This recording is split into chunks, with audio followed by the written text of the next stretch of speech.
This is about Hall crowns, strip crowns, and glass ionomer sealants. Next, please. Hall crowns, an overview. Strip crowns and glass ionomers. Next. That's a Hall crown. That's what they look like, guys and gals. Next. Conventional Hall was introduced in the 1990s by Dr. Norna Hall from Scotland. And I remember the first time I saw it, I was horrified. I said, over my dead body. I remember the day I first saw it. It came out in ASDC. We don't even have ASDC anymore. I was an officer in the American Society of Dentistry for Children, and here comes this Norna Hall, and she's putting crowns on teeth without removing caries? Are you kidding me? She says no local anesthesia, no caries removal or tooth prep. I was doing conventional stainless steel crowns, and they were my signature.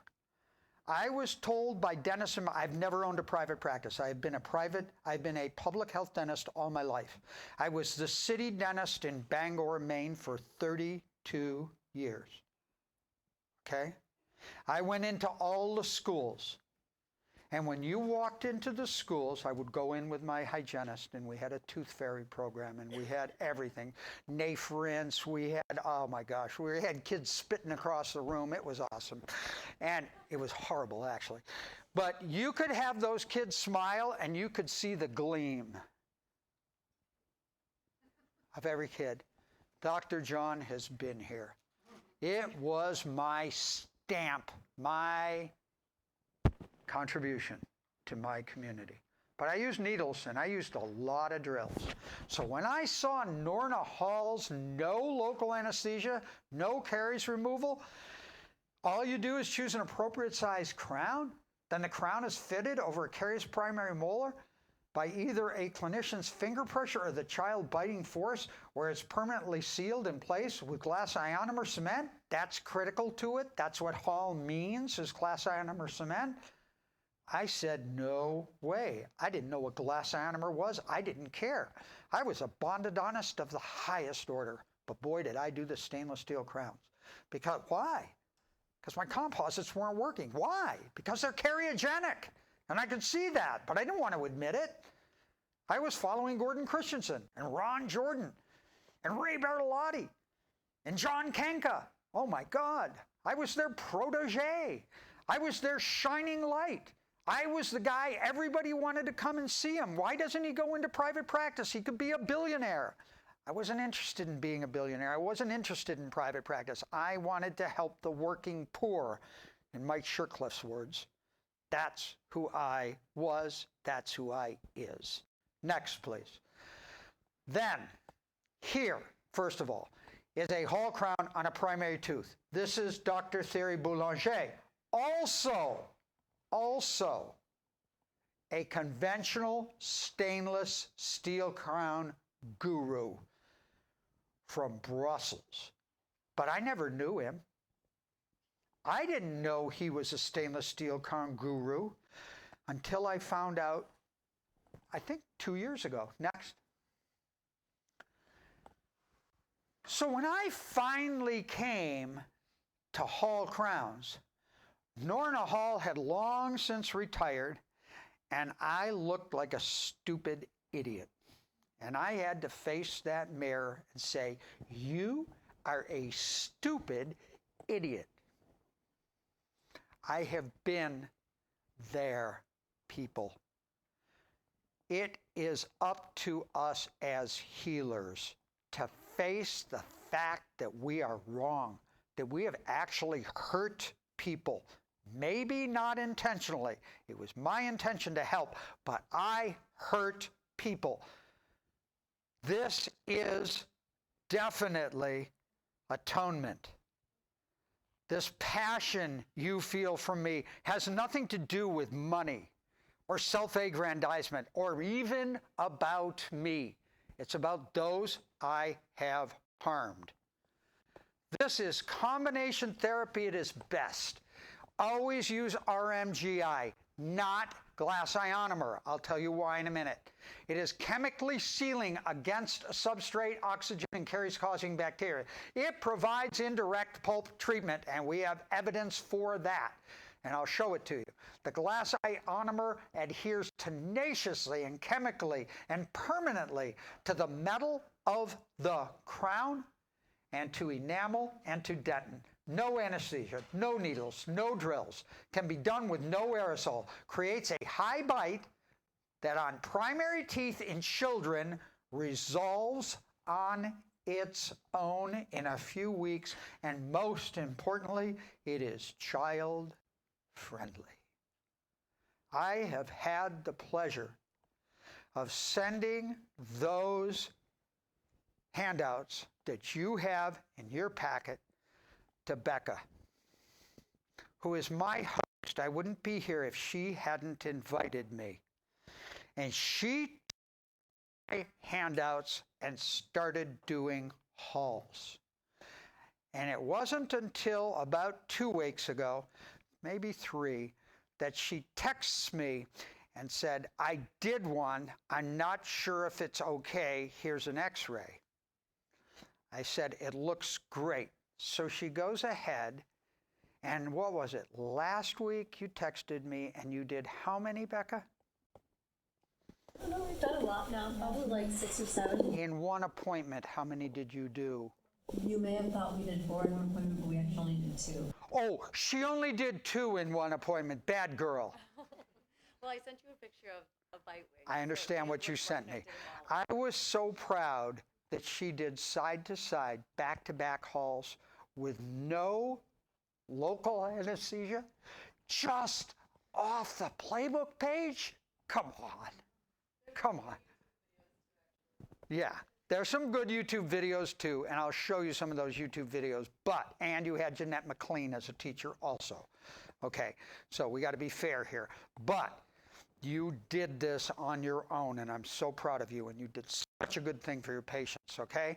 And I'm telling you, this is traditional. Now, next, how about this?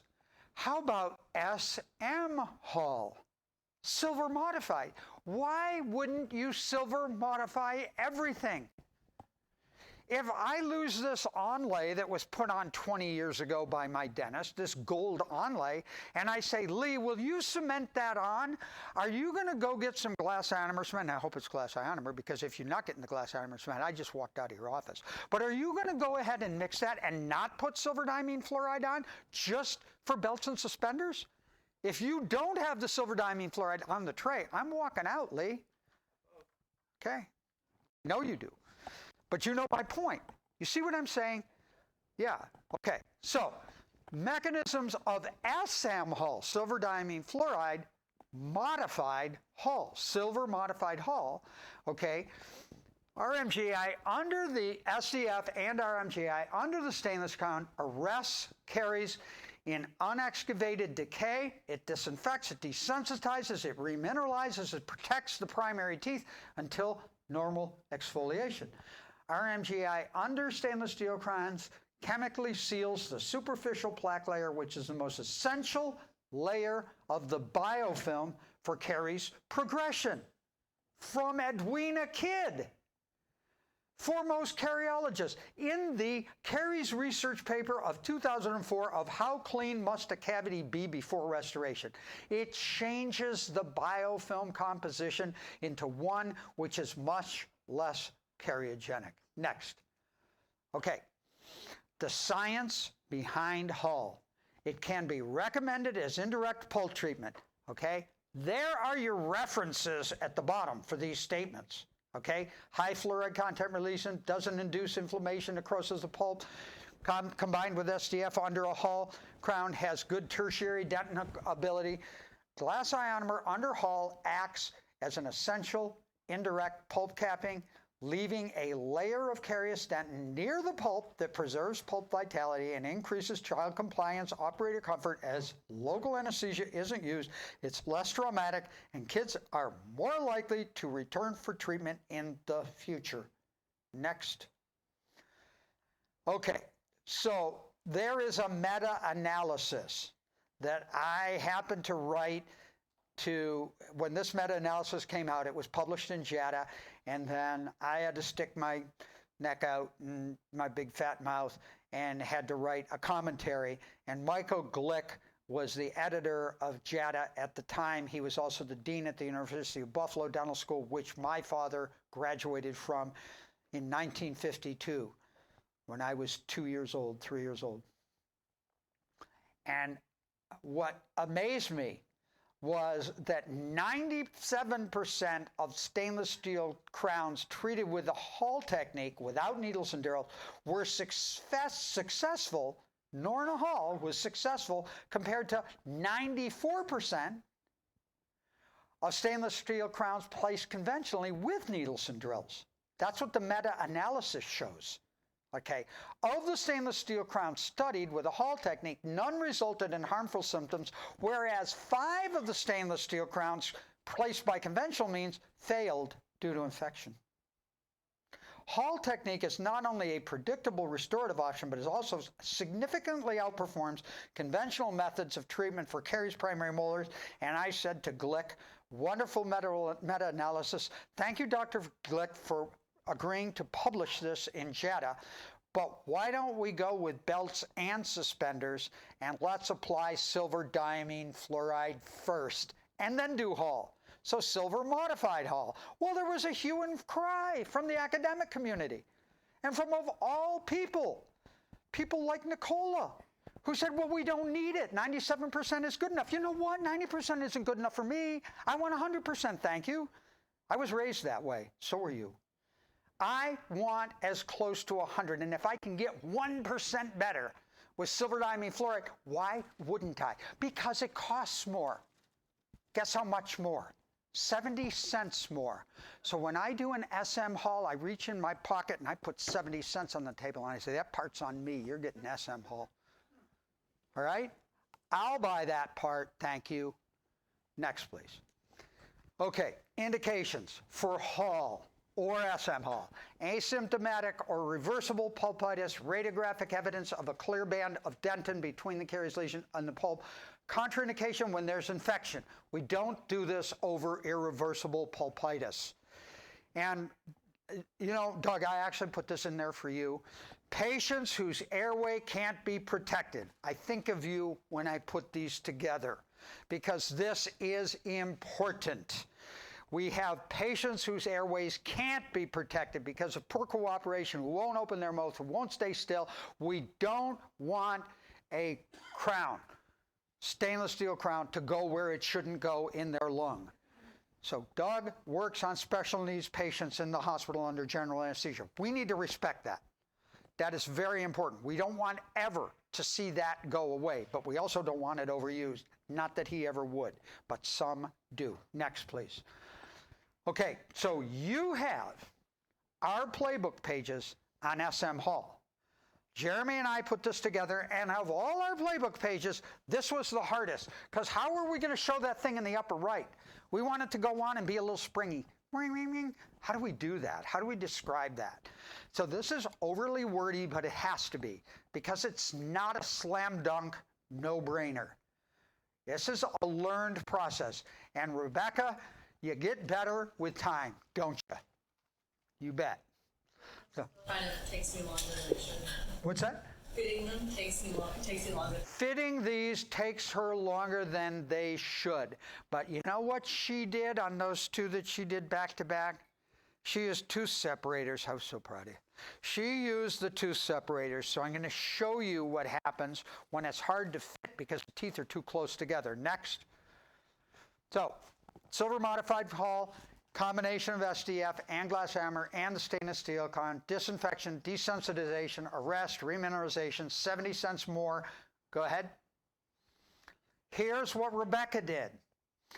See the deep caries in S?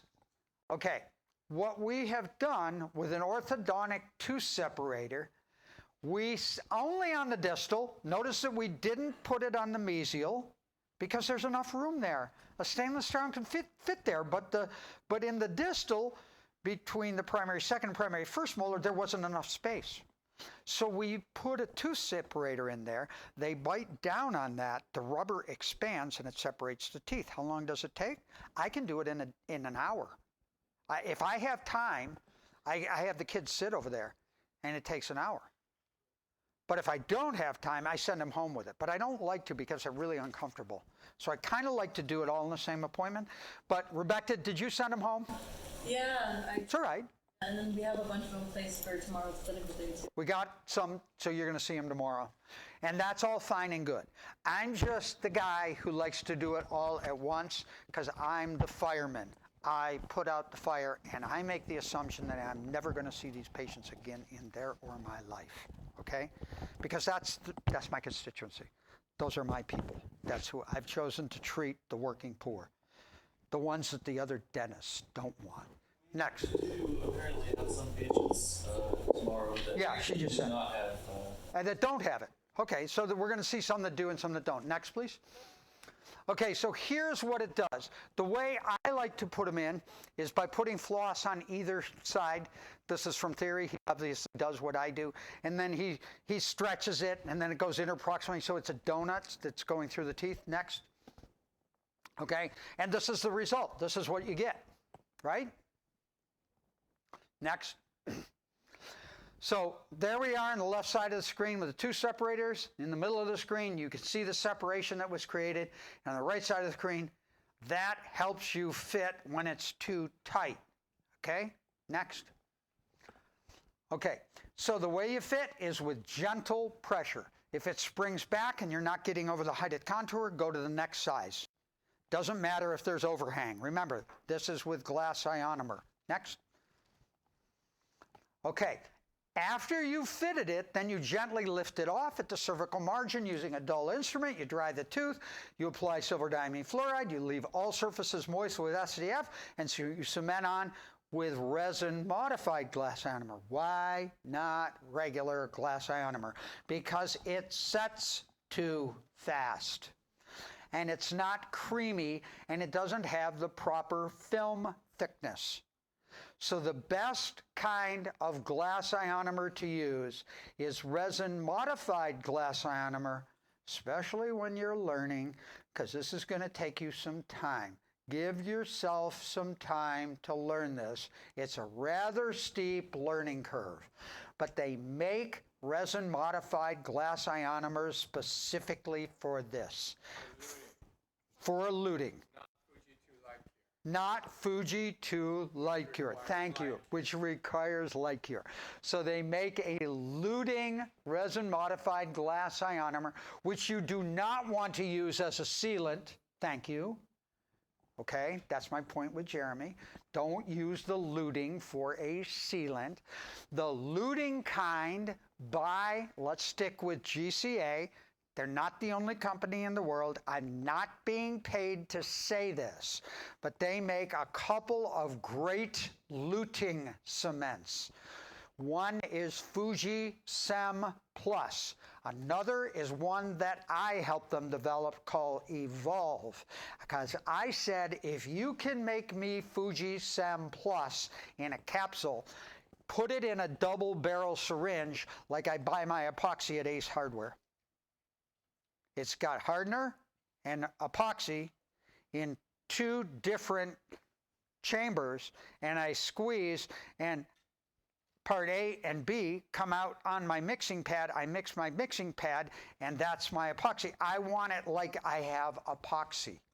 Triage will work if you're experienced. Yes, and triage will work if you're experienced. I totally agree with you. Because, because triage is creamy and low viscosity, low film thickness. That's what GCA likes to use the term. Have you heard the term low film thickness from them? Okay, that's a term that we developed. What it implies is less bubbles. Less bubbles. You don't want to use a high viscosity glass ionomer because it can create too many bubbles in the, it's hard to get it down into the bottom of the crown as you're filling it. You want it to be creamy and smooth, and you want about 4 minutes. It's eluting, yeah. So what I find is the best is Fuji Ortho Blue. Oh my gosh, that will change your world. That will rock your life. And I'll tell you why. First of all, it's blue.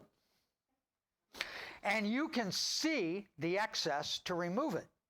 Better yet, after you've seen it and you feel confident removing the excess, you can now assign that to your RDH or your dental assistant. Have them remove the excess because they've got a visual. It's blue. And talk to my brother. Talk to the hand. That's what he calls himself. Talk to the hand. Okay. Kent, how do you like Fuji Blue? I friggin' love it and I friggin' hate it. I said, why do you love it? Because you can't get it off the teeth at debanding, which means it sticks my bands on like nobody's business. Oh, it sticks to the stainless steel, and it sticks to the smooth surface of the tooth, which is the hardest place to stick anything.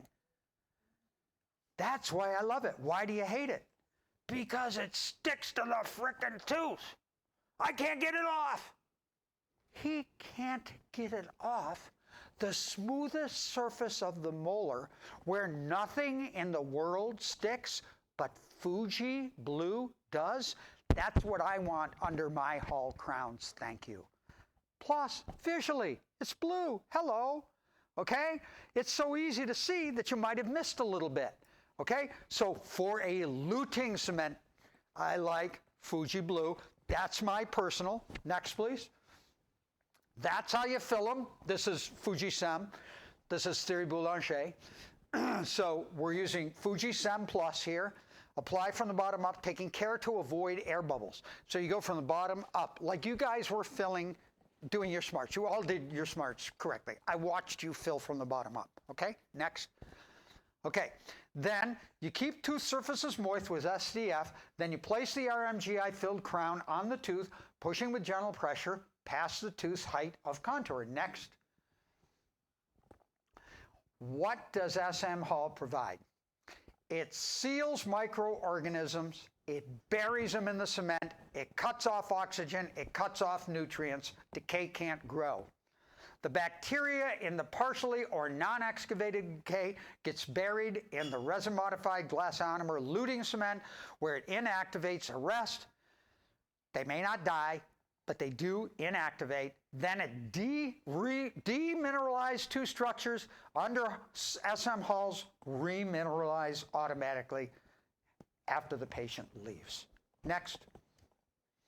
So, excess resin-modified glass armor will squeeze out at the cervical margins. Here it is, right here, from Dr. Thierry Boulanger. I like it to be blue, so I use the blue. But the Fuji Sem is great too. Okay, next. Immediately after cementation, have a patient clench on a cotton roll for 3 minutes until the resin-modified glass ionomer or luting cement begins to set. Next. No light curing is necessary. Dual cure RMGI luting cement is plenty strong under stainless steel crown without light curing. Resin-modified glass ionomer material bonds tenaciously to metal and teeth. Will self-cure with self-cure only. Ensure that the patient avoids moving freshly cemented crown for 3 minutes.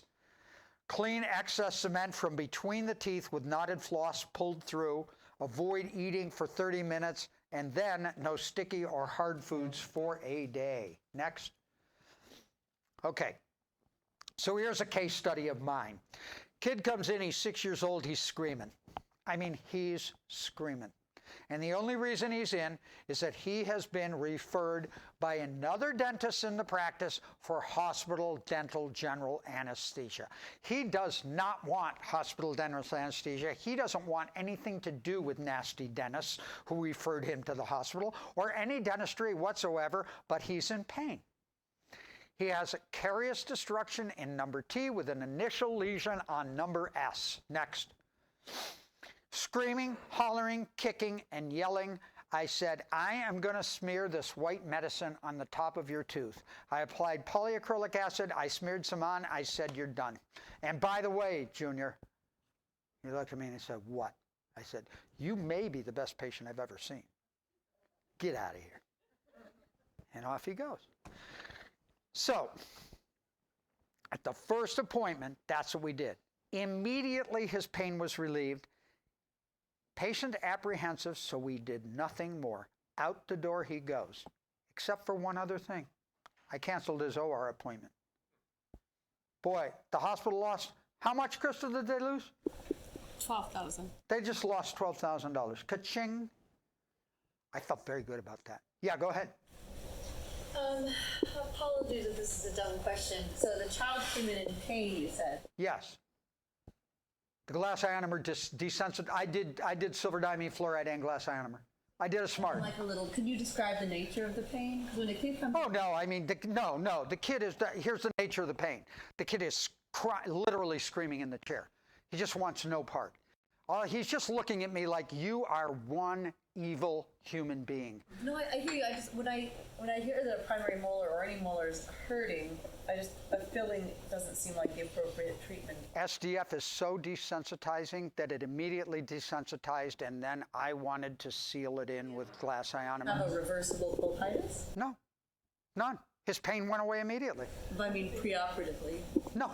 And what was causing his pain? I have absolutely no idea, other than, he was probably sensitive to hot and cold. He was probably sensitive to sweet. He had active decay in it. I didn't touch it. So probably he was eating a Snickers bar and said, ow, that hurts. Or he was going to bed at night saying, boy, he put his head down and all of a sudden you get that pounding, and he just brushed his teeth and it was kind of cold water, and he said, it's starting to hurt. That tooth hurts, Mom. Well, you got to go to the dentist. No, don't take me to the dentist. They want to take me to the hospital. So I immediately canceled his OR appointment. Okay, next thing. He comes in, and guess what? I don't see him for a bloody year. And he comes in, and he was like gold.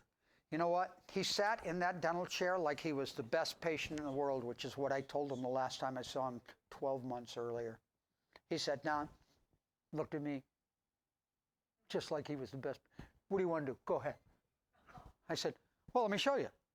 Give me your little finger. So I always have them put up the little finger. They put up their little finger. And I take the crown, and I put it on their finger. And I leave it there. I don't take it back off and put it in the tray.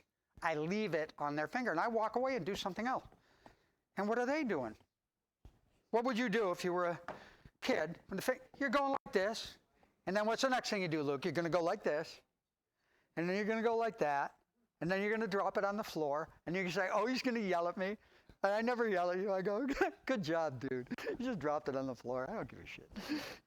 And just let him be a kid. Just let him play with it. Pick it up for him. Put it in his lap. Say, you can take this home with you. I don't care. After all, you are the best in the world. Why wouldn't I give you a crown? How much did that cost? $7.50 maybe? I don't really care what it cost. Okay?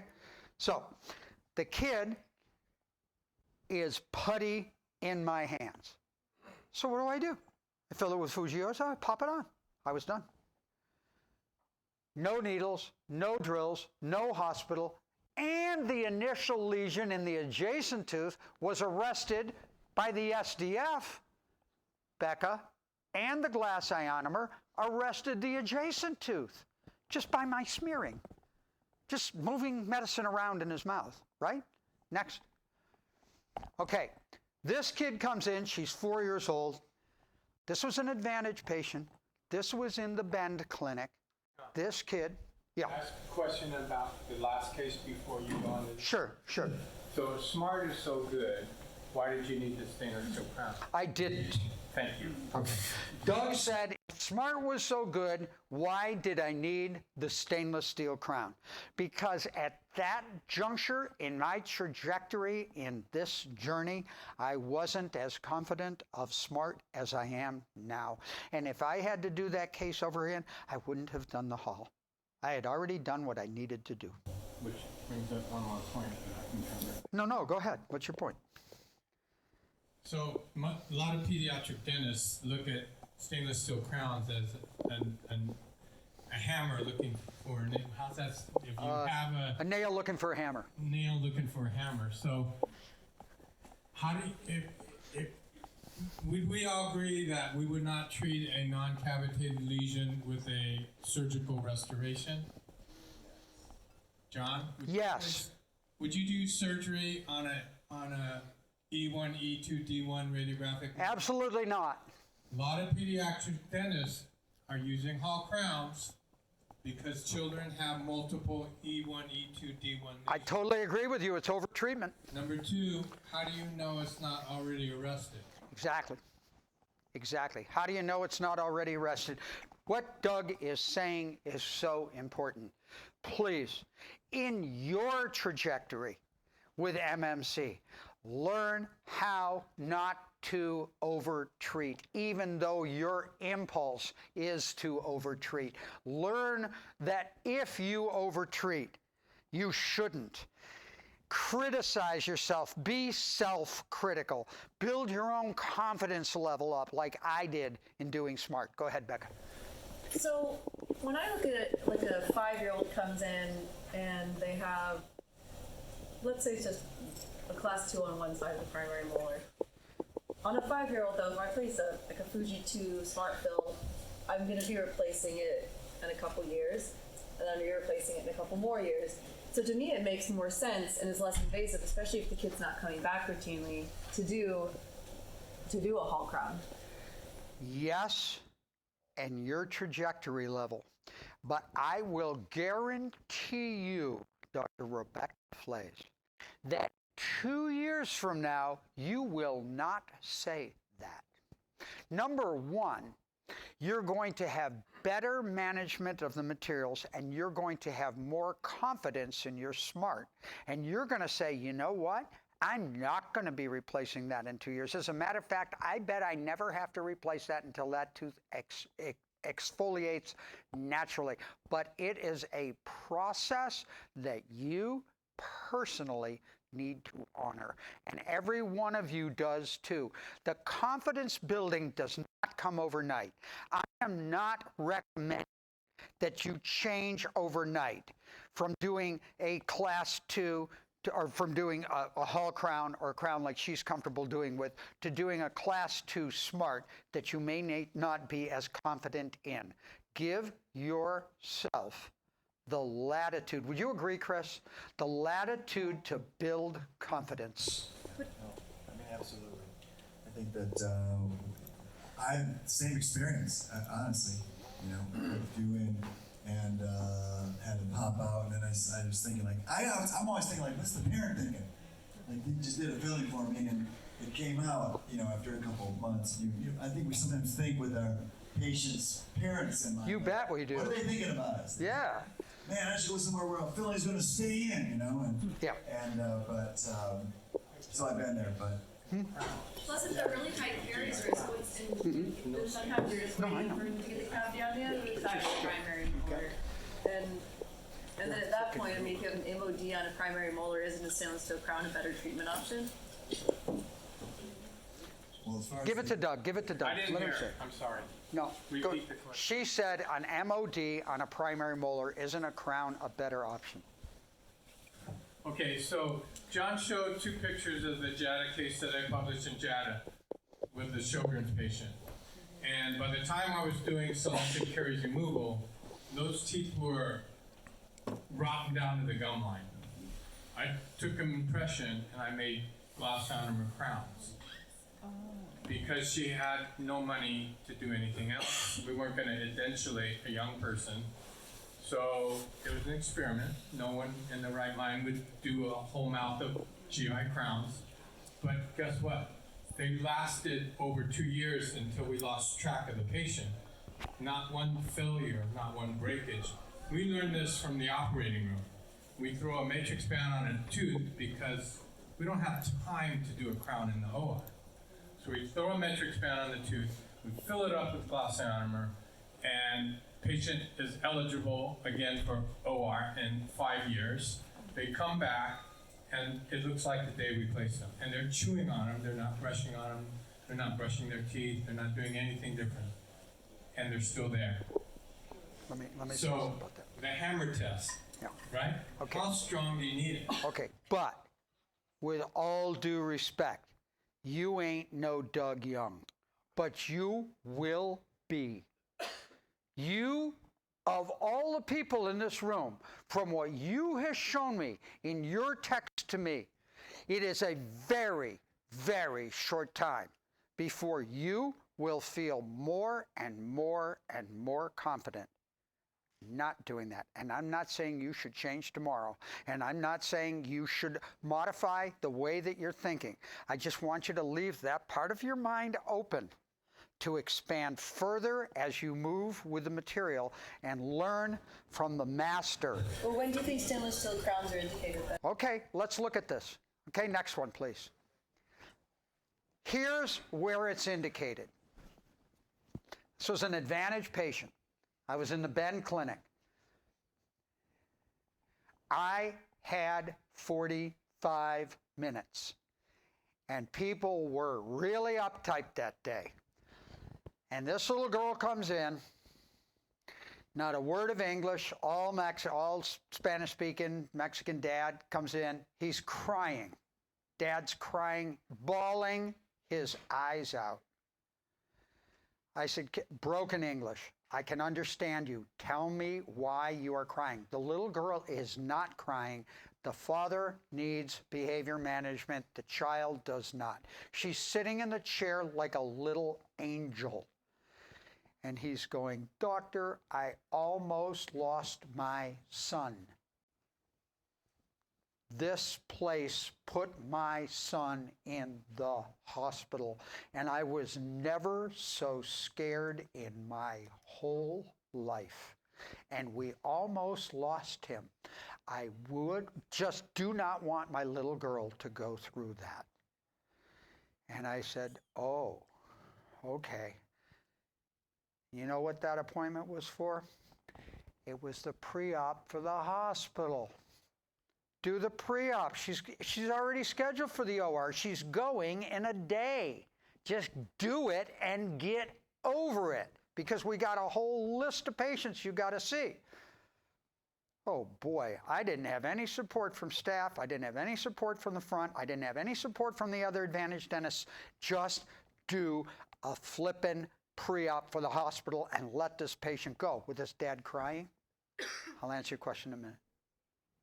And this little girl didn't say boo.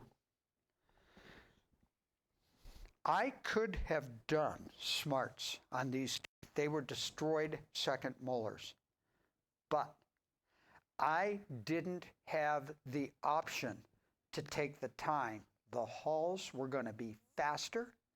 I was going to be more confident in that treatment, and I knew that in 40 minutes or less, I could pick up the phone and cancel that $12,000 OR appointment without a doubt. That is an indication.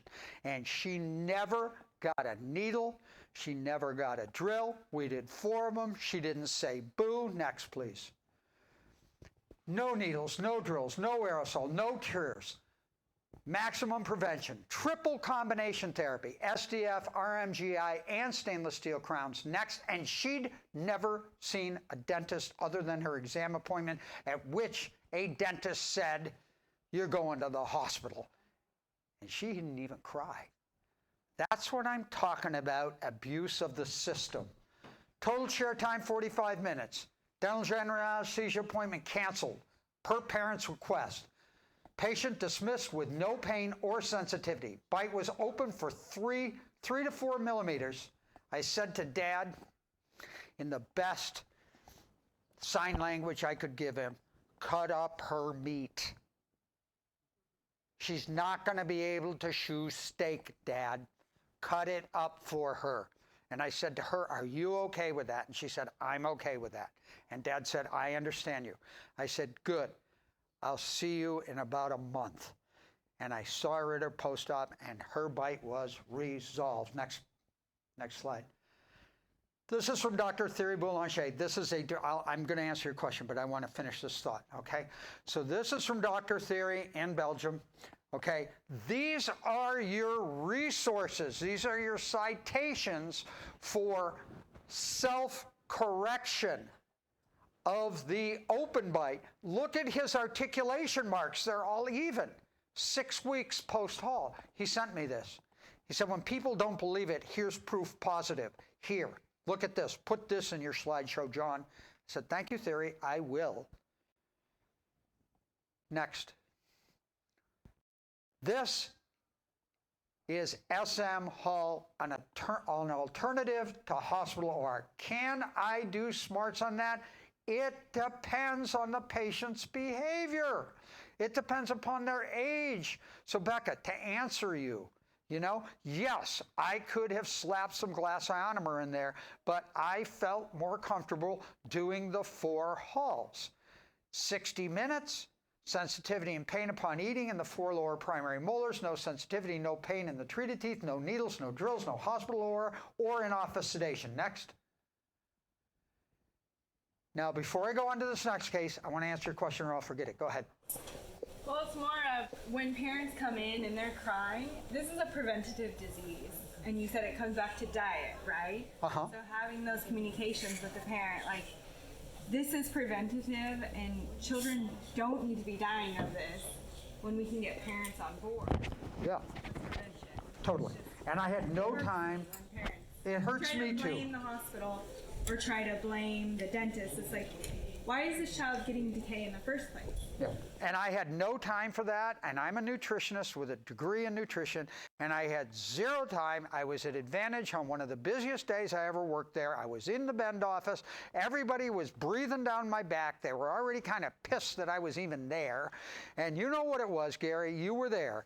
And it was just like, you know what? I am going to rescue this kid from the hospital. Dang it, if it's the last thing I can do. And I would love to talk to this dad about diet. I would love to go to their house and eat some good Mexican food and be a part of their family if I could, because I love these people.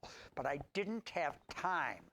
And you won't either in a lot of these situations. When you're seeing as many patients as I was seeing at Advantage, or as I was seeing at Cates, or like I was seeing in Wheeler County, holy cow, man. It's crazy. Look at this case. This is from Theory. This is amazing. Age 5, 8 Hull crowns, no needles, no drills, no hospital, OR. Look at this case in 2014. Look at it in 2022. Is that amazing? And no braces. Hello. And everything literally exfoliated naturally. No, this is Theories. Yeah, next. Yeah, I forgot the label on it. I had a label that said all these slides are Theories, and then I took that label out and I forgot to mark every other one. Okay, so another case study. Permanent. Who asked me about permanent stainless steel crowns? You did. Okay, before I start on this case, why don't I talk about my case? I mean, my tooth. I mean, number 3. So I had an onlay inlay that was put on with Duralon. Do they still use Duralon? You know what Duralon is? Okay. Do you still use it? Do they still use it? No. Thank God. So it was put on with Duralon, and it came off. And I was backcountry skiing in a lodge in British Columbia in snow up to my armpits. And it comes out. And I'm with my brother, the orthodontist, and I said, holy shit, my onlay came off. He's, don't talk, close your mouth. If that falls in the snow, you'll never. Oh, God. I'm like, oh. He said, now listen, just stop skiing. Where everything's fine. Just relax, breathe. Keep your mouth shut. I said, okay. Okay, move your tongue around. Get that thing back in place.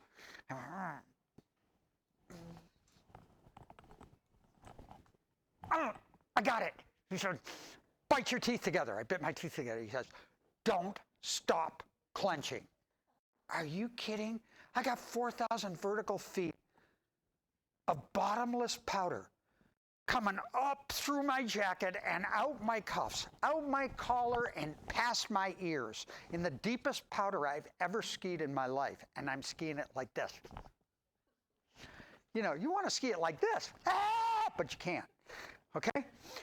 So I get down and Kent says, "You're toast, dude.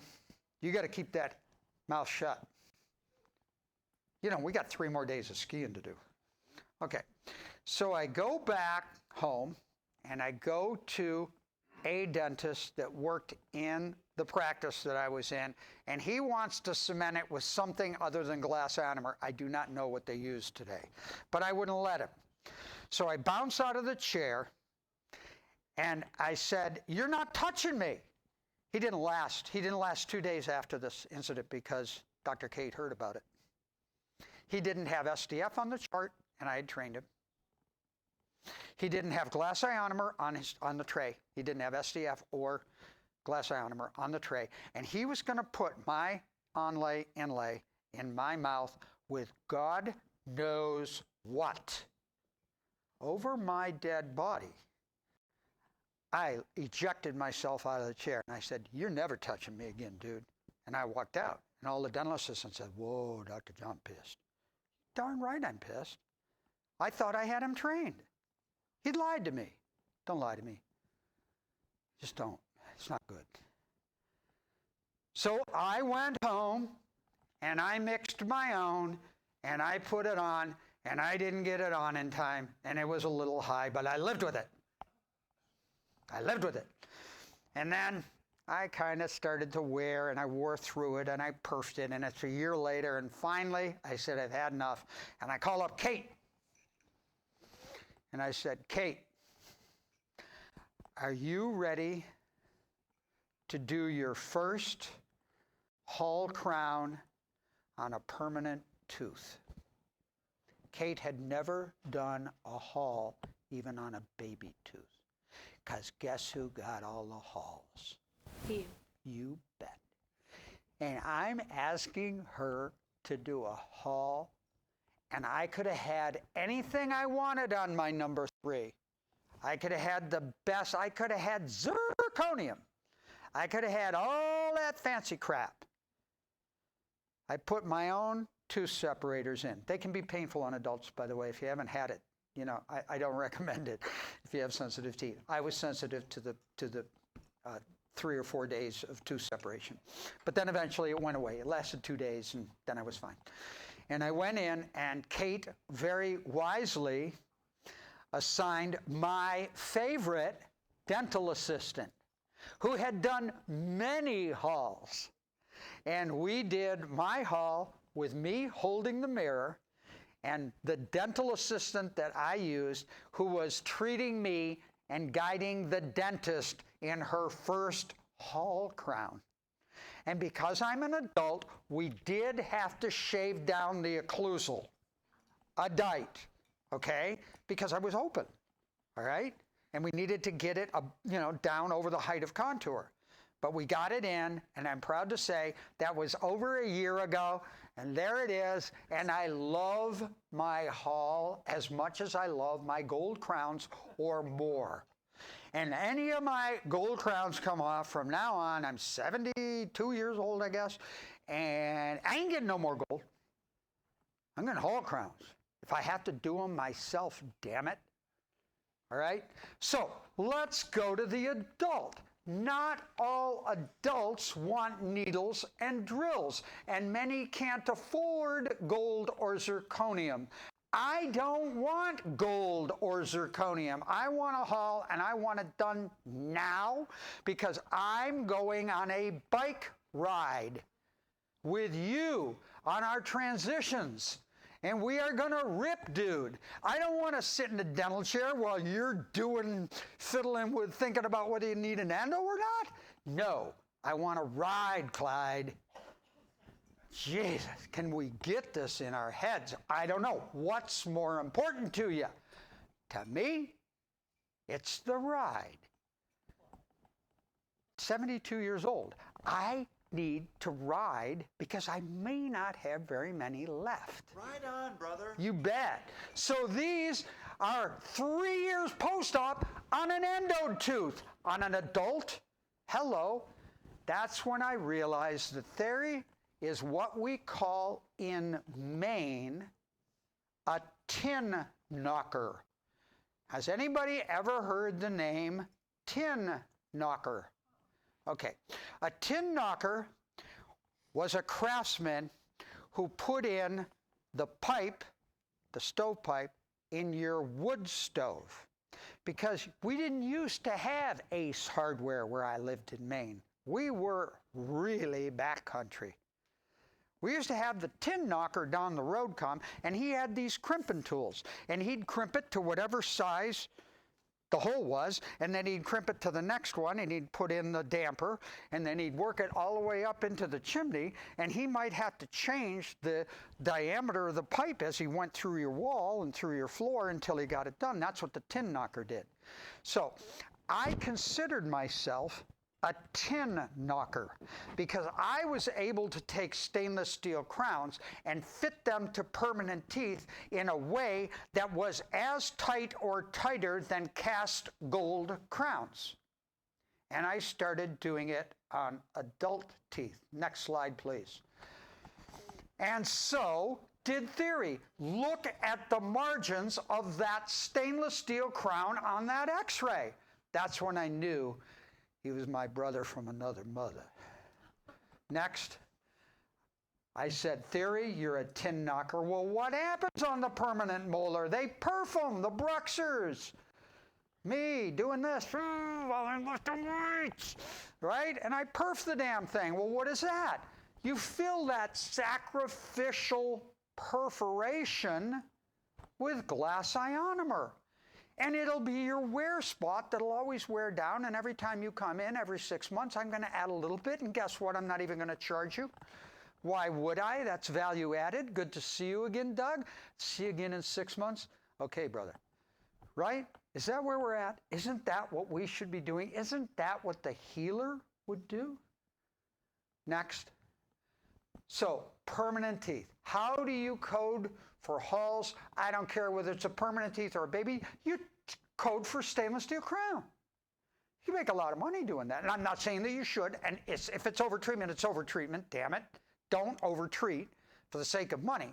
But if you're doing Hall crowns, and it's appropriate for you to do the Hall crown, as per your learning curve, charge for stainless steel crown and indirect pulp treatment, and that ain't chump change. When SDF is applied at the same visit, the application of SDF is just another included step in the crown delivery process. Don't code separately or charge separately for the SDF if you're doing it at the same appointment. Okay? Next slide. Okay, now we're going to talk about any questions on Hall crown? Because I think this is the last subject. Hall? Anybody got a question on Hall? Yeah, go ahead. Do you have any recommendations for fitting stainless steel crowns or just selecting the correct size? Selecting the correct size, yes. It's on that sheet, and I know it's as precise as I can give it and that Jeremy can give it. Fit it on. If it doesn't pop over the height of contour, go to the next size. And if that seems a little sloppy and a little big, that's your only choice. Go with it. Remember, overhangs with your glass ionomer, with your resin modified glass ionomer, not like an overhang with composite. Doctor. Do you have with your technique a specific brand of crown and fit? Yes. I like the 3M pre-crimped, okay? You knew that. I knew you did. All right, the 3M pre-crimped. That's what I like. But, I have every kind of stainless steel crown known to man. I have the old-fashioned tubular type. I have the kind that are semi-crimped that they used to sell. They don't even sell these anymore. Do they only sell the crimped ones now? Because they don't, I tried ordering them, they don't say pre-crimped in them. They don't say nothing anymore. That's all they sell, which is fine because it just is a lost and dying art. Tin knocking doesn't exist anymore in the stovepipe industry, in the wood stove industry. You can't even find it in Maine. And you don't find tin knockers like Thierry Boulanger or me anymore. So they make one kind for y'all, okay? And it's a fine kind. If they had to choose one, they chose the right one. But, doctor, I have got every kind imaginable, and so does Thierry. And Thierry cuts, solders, adds to with solder. He is a tin knocking pro of the highest order. I did not bring any of those slides to show you. I have slides of my own I can show you. They're custom-made stainless steel crowns. So one day, I'm working in my clinic where I was a city dentist in Bangor, and I felt a presence. Never had a closed door in my entire career. I never had a closed operatory door. I didn't care if kids were crying or whatever. I always had the doors open. And I feel this presence in the hallway, and it's an adult, and he's kind of leaning against the wall, right? And I'm like, oh boy, I wonder who that is. And I'm working on a kid, and I'm not paying attention at all. And my dental assistant clears her throat and kind of looks out in the hallway, and I go, yeah, I know. And I finish with my patient, and I walk outside the operatory, and I see this guy standing there, and he goes, hi, Dr. John. I said, hi, can I help you? So you don't remember me, do you? And I said, no. He says, well, I'm Jake Smith, Dr. John.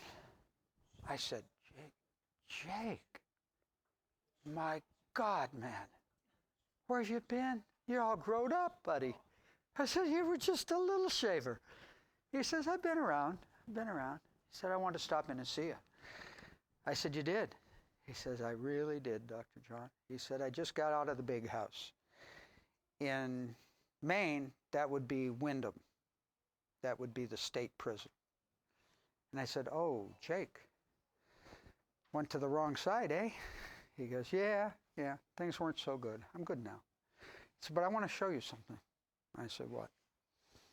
He showed me 8 permanent tooth stainless steel crowns, a perfect dentition, perfect brushing, healthy gums. This was before SDF was known to me. 8 permanent tooth stainless steel crowns. And he said, there wasn't a day in the house when I didn't think of you. I just thought you'd want to know and see them. That meant the world.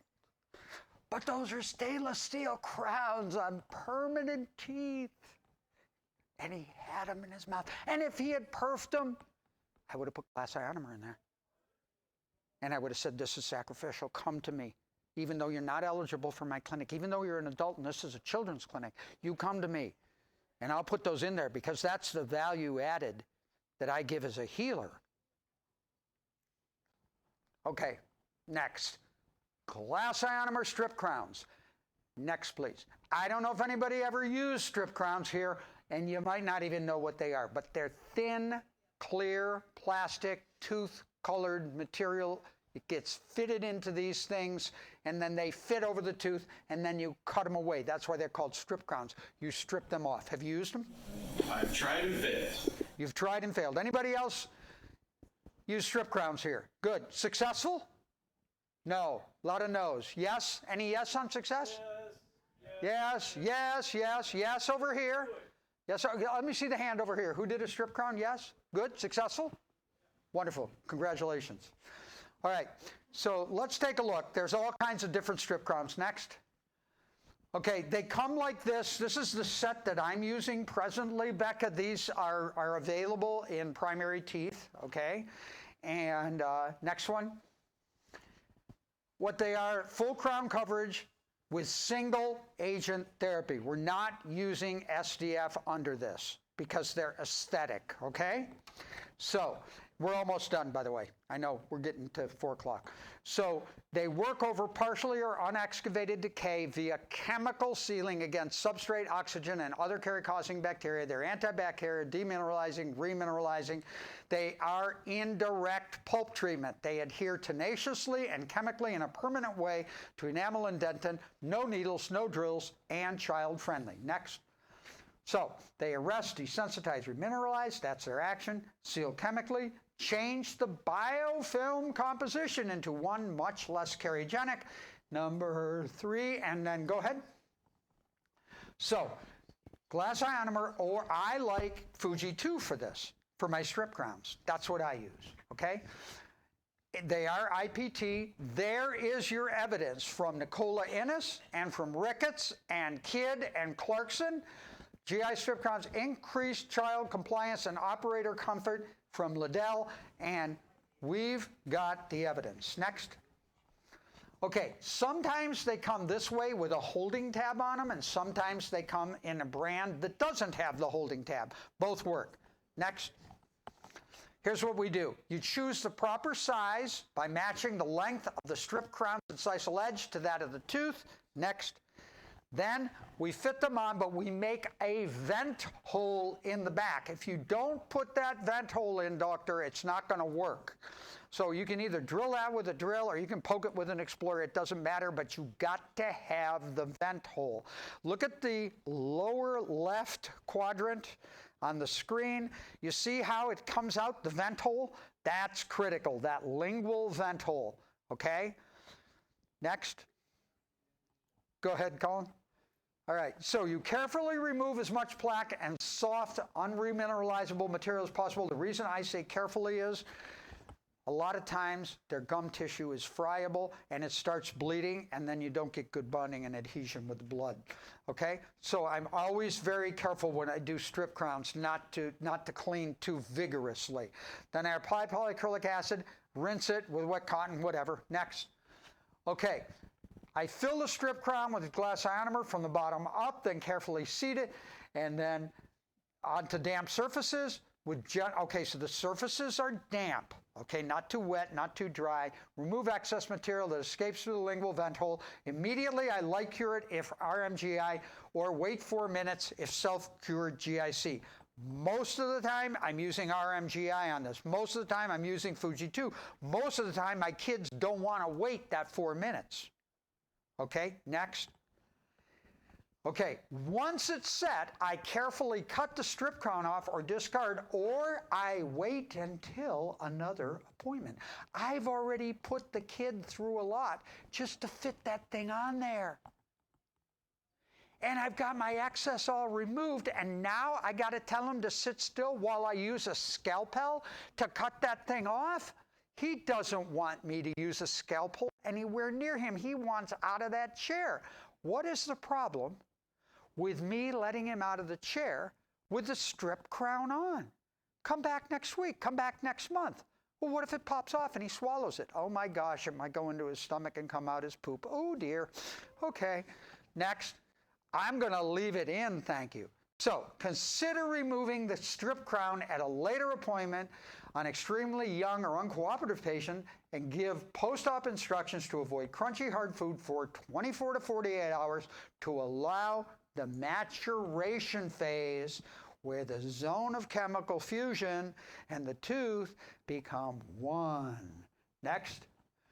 Okay, so here's a 3-year-old with pain and sensitivity, badly decayed anterior primary teeth, glass ionomer strip crowns chosen as treatment to assure normal and healthy exfoliation.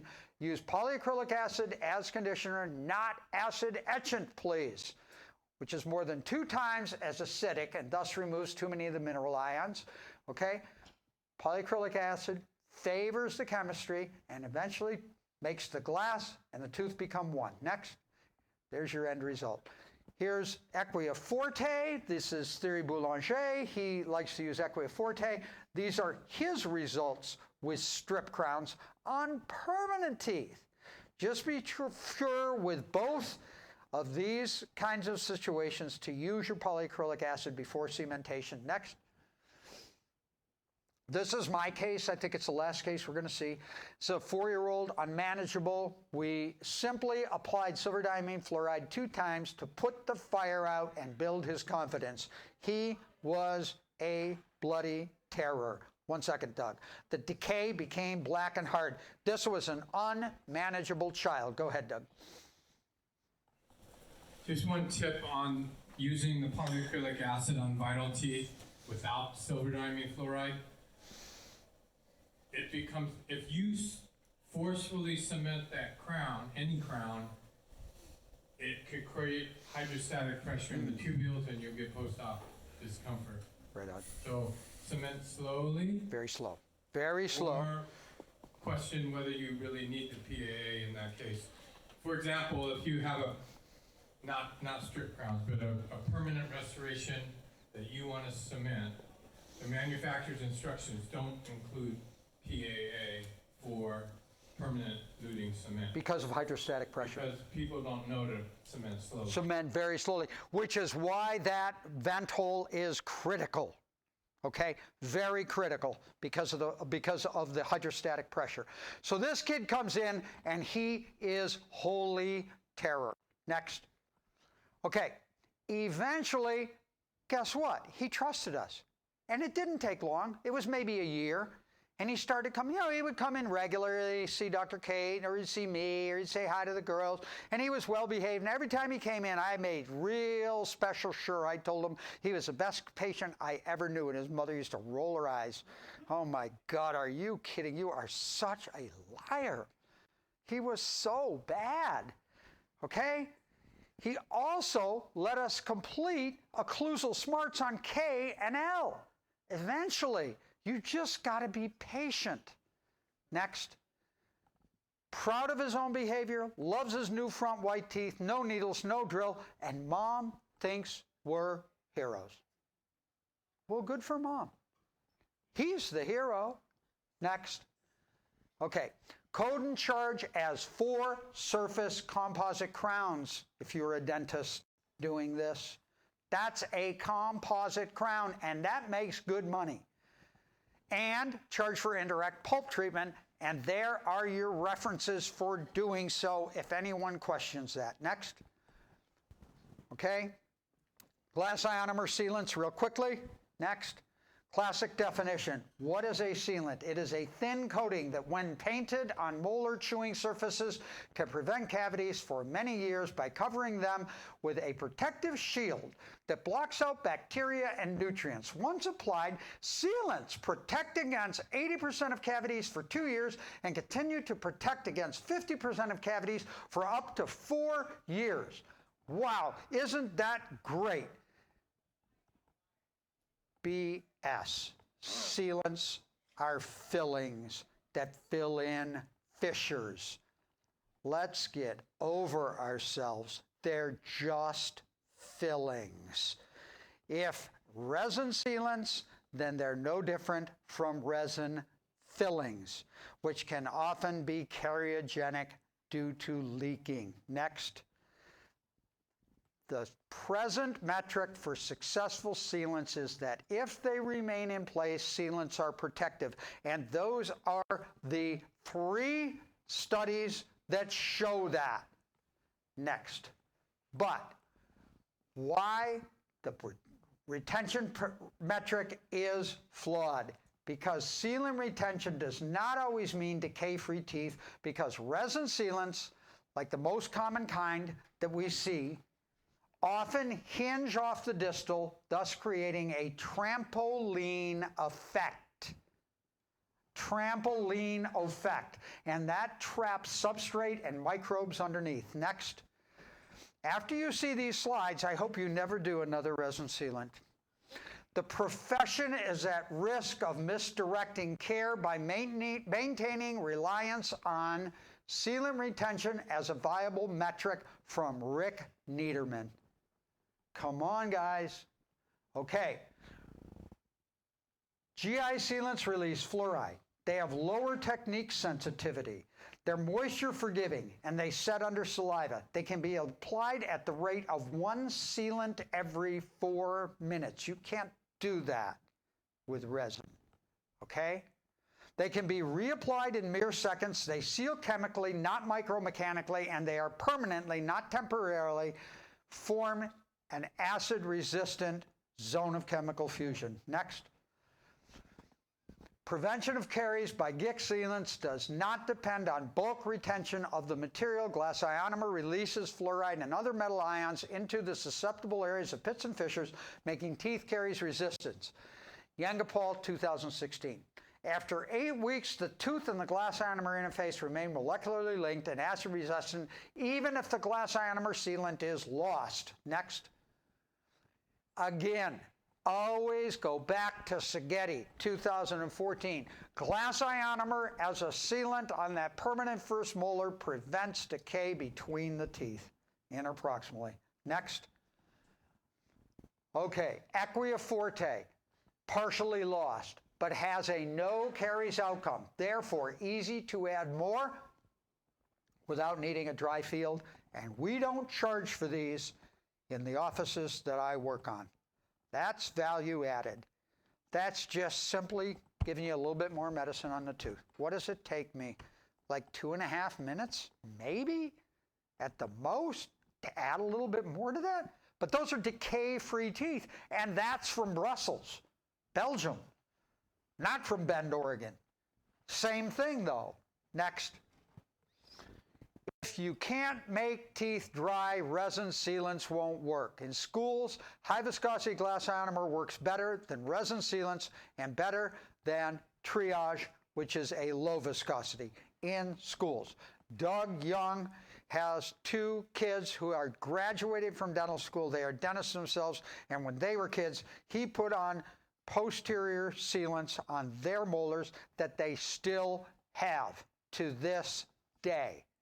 Okay, that doesn't work on Inupiaq kids on Shishmaref who are running back and forth across the classroom and, you know, wanting to eat the liver of the ugruk, right? Like I told you last night. These kids want nothing but to cause trouble in your life. So make life easy for yourself and just use glass ionomers. And they smile through it. They love it.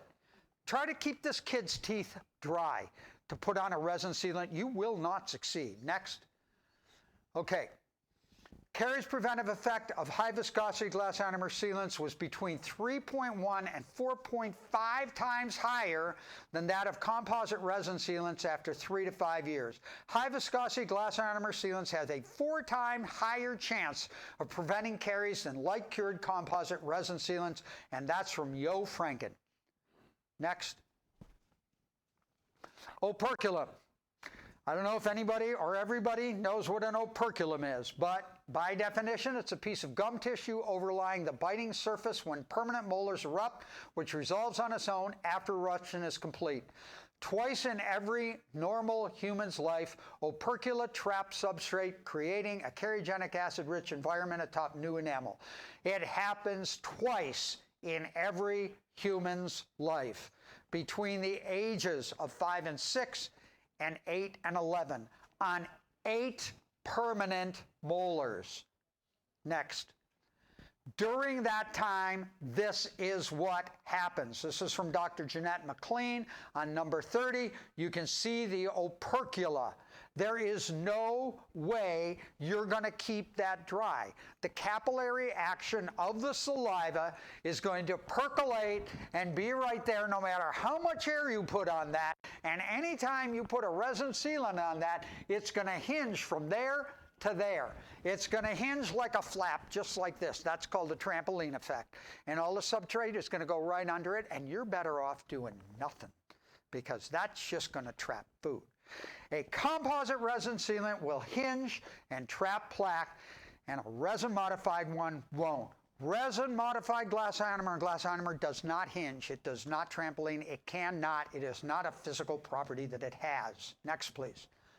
Okay, so sealant needed immediately, but you can't keep this tooth dry, even with 4-handed or 8-handed dentistry. Resin sealants won't work. Glass ionomer sealants will, with a tooth with that much opercula on it. What are you going to do? Make the kid wait? Oh, we'll get him in next week. Right, you'll get him in next week. You may never see him again until he comes in with a toothache for the caries he has on that tooth. Next. And there it is. Dr. Thierry Boulanger says, John, I had this awesome slide. Look, it was trampolined off that, and it caused caries, and I caught the piece. It didn't fall on the floor. It fell in my hand.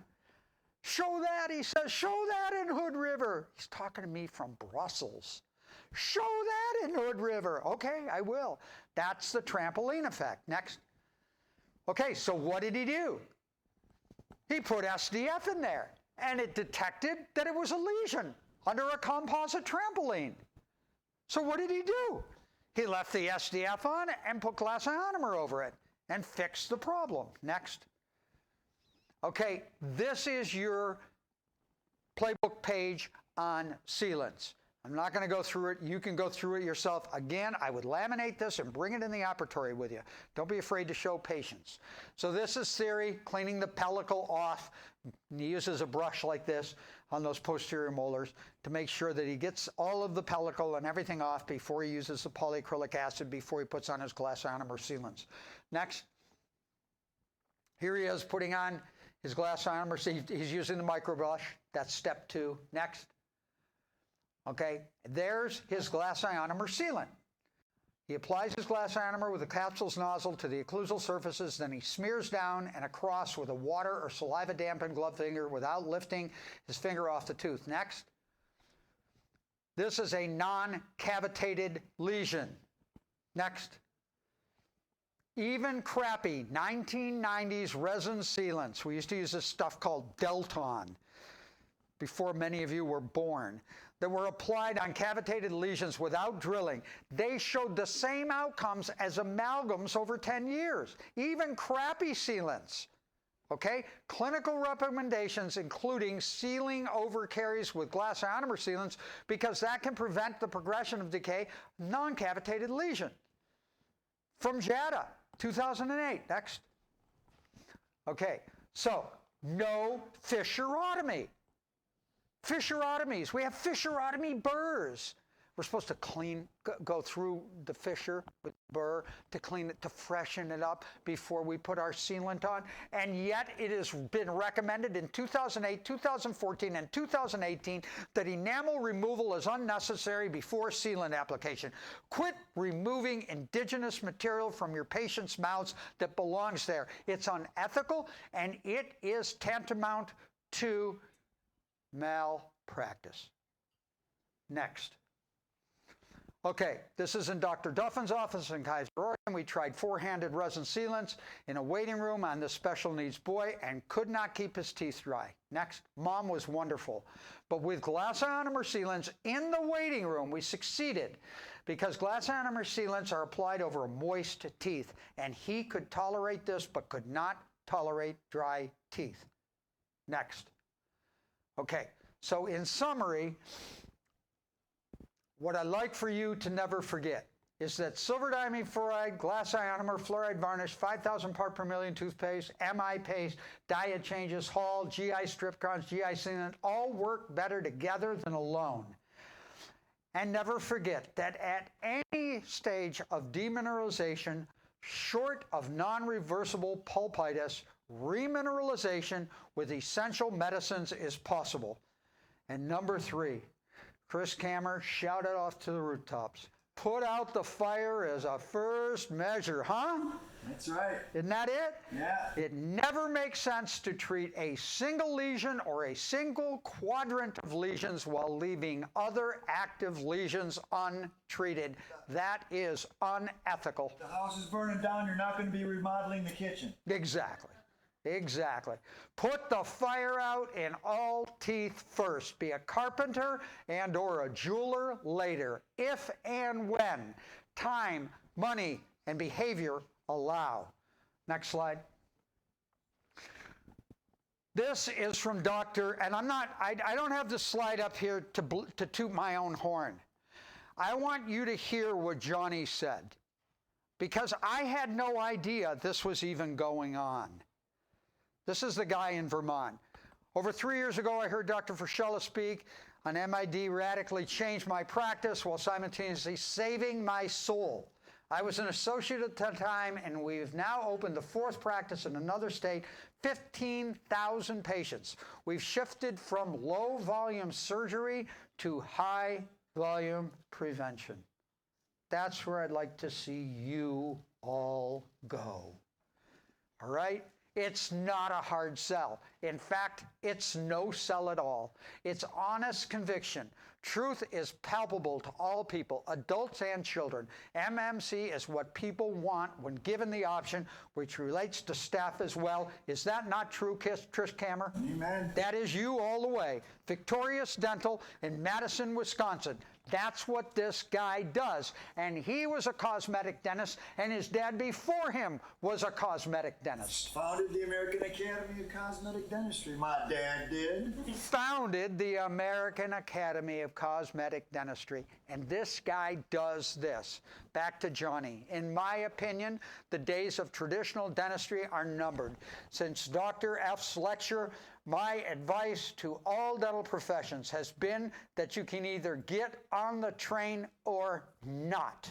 In 10 years, things will look markedly different. Dentists who don't adapt will be left behind. I know what side of the line I want to be on when the music stops. This is a very exciting time to be practicing dentistry. We are all changing the game. That is what we can control. That man is an example of it right there. I'm becoming less interested in trying to convince dentists and more interested in bringing the message to the people. And they are very, very hungry and very receptive. Next slide, please. Okay, I promised Steve I would put this in. I had it in even before he asked me, Steve. I told you I had it in there. You were saying he hasn't told them about the free book yet. Here's the free book. You want to learn all about this, go to that website, smartoralhealth.com, Smart Oral Health, the medical management of caries, to receive this textbook. That's this one. Get that book. Last slide, please. Okay, first molar substitution. I promised Rebecca I would say this. I'm going to make this really short, Rebecca. And I told you I did not want to spoil this when we were in the car on the way here. I have a specialty in growth and development of children. I was the co-founder of the Maine Cleft Palate Clinics. So I had the privilege of working with orthodontics and plastic surgeons in the development of children whose heads weren't developing when they were born, whose mouths were so gapingly open in their palates that we could see their brain stem. We treated these kids with nasopharyngeal insufficiencies.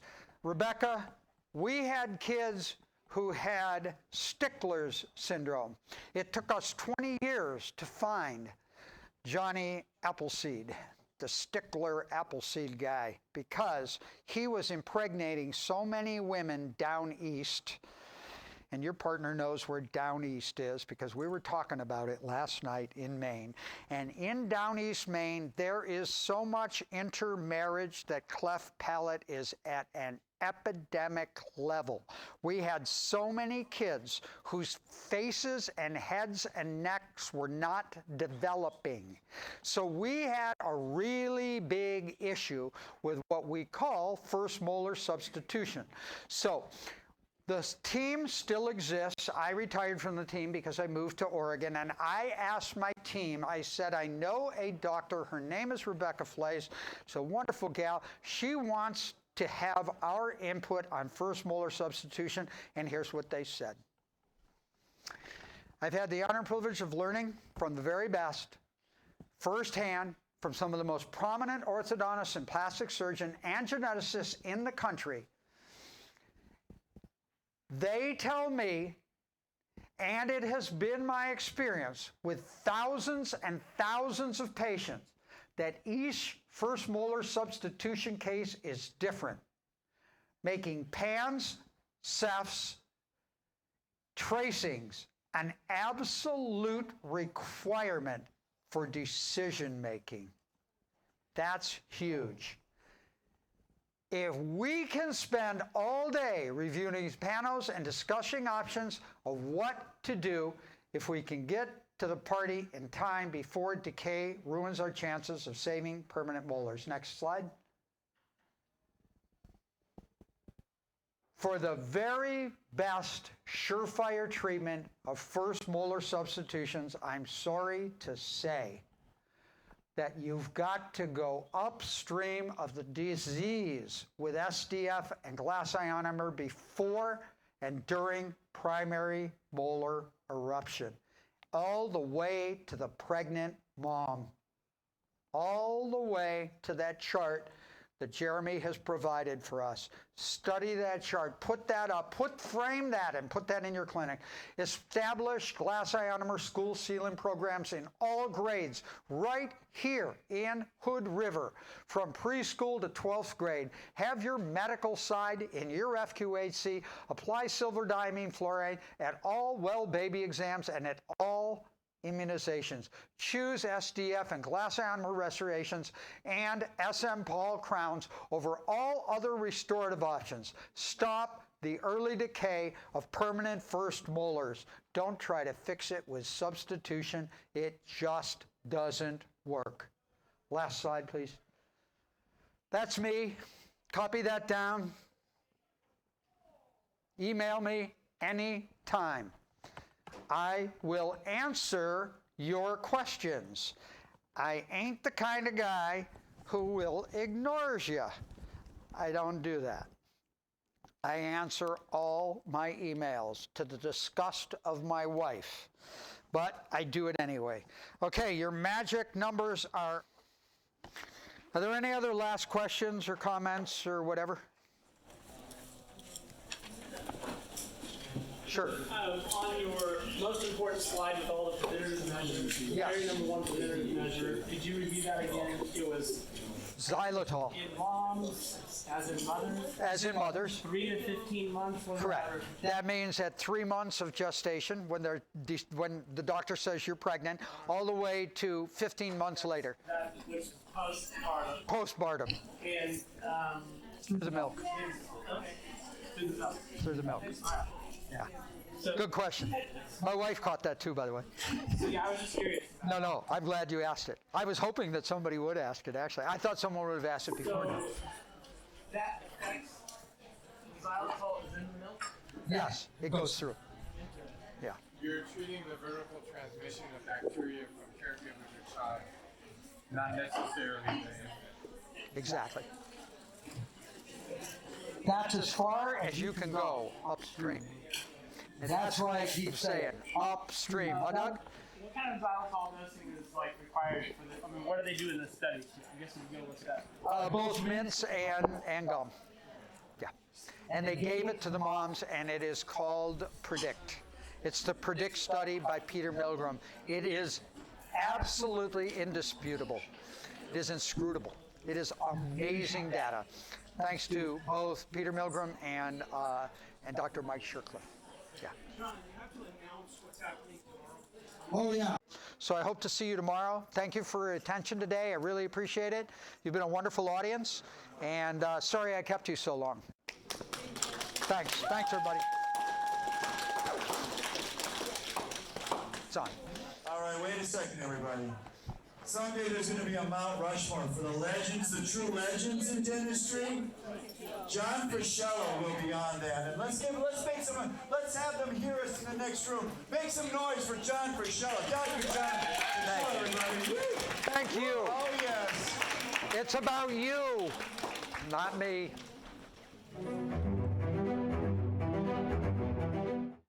We're not gonna take it. We're not gonna take it anymore.